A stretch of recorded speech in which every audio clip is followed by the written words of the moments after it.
Batman, c'est mon héros préféré. C'est un type super riche qui utilise tout son argent pour se battre contre des méchants. Des méchants qui violent des femmes, qui tuent des enfants, comme tous ceux qui vivent dans la rue, parce que c'est plus facile de profiter que de vivre dans un appartement avec une femme mariée.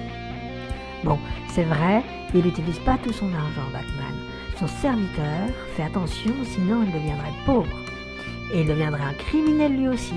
Et il serait obligé de tuer des enfants, alors il dépense juste un peu moins que ce qu'il gagne. Mais ça fait beaucoup d'argent quand même, tellement qu'il peut s'acheter une Batmobile, des Bat-Shuriken et plein de trucs qui commencent par Bat. Des bateaux, des bâtiments, des moisseuses-batteuses. Il fait des battues avec la police, mais tous les policiers ne l'aiment pas à cause de son costume, qui ressemble, mais qui n'est pas vraiment un uniforme. Et il trouve que les oreilles pointues, ça fait un peu homosexuel. Et ça fait une mauvaise image pour la police. Mais lui, il s'en fiche un peu, parce qu'il n'arrête jamais d'être un héros. Il regarde des écrans de surveillance au lieu de regarder la télé le soir. Seuls quelques policiers s'en fichent des oreilles pointues. Ma sœur m'a dit qu'il ferait mieux de mieux payer ses employés.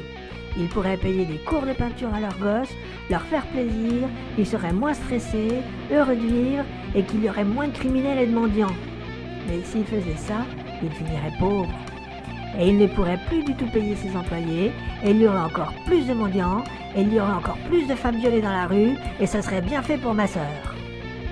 Et les Chinois rachèteraient tout, et ils emploieraient que des Mexicains, il n'y aurait plus assez d'argent pour être Batman, et nous on serait obligés de violer des Mexicaines.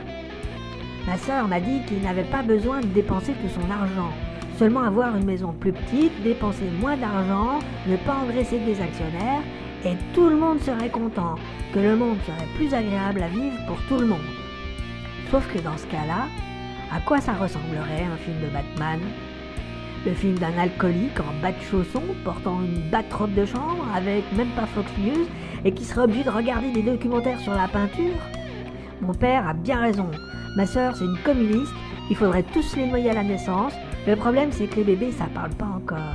Et qu'avec le temps, on s'attache et c'est trop tard. Heureusement, la science fait des progrès. Il paraît qu'on va bientôt pouvoir les détecter fœtus. Et on obligera les femmes à avorter et les films de Batman seront sauvés.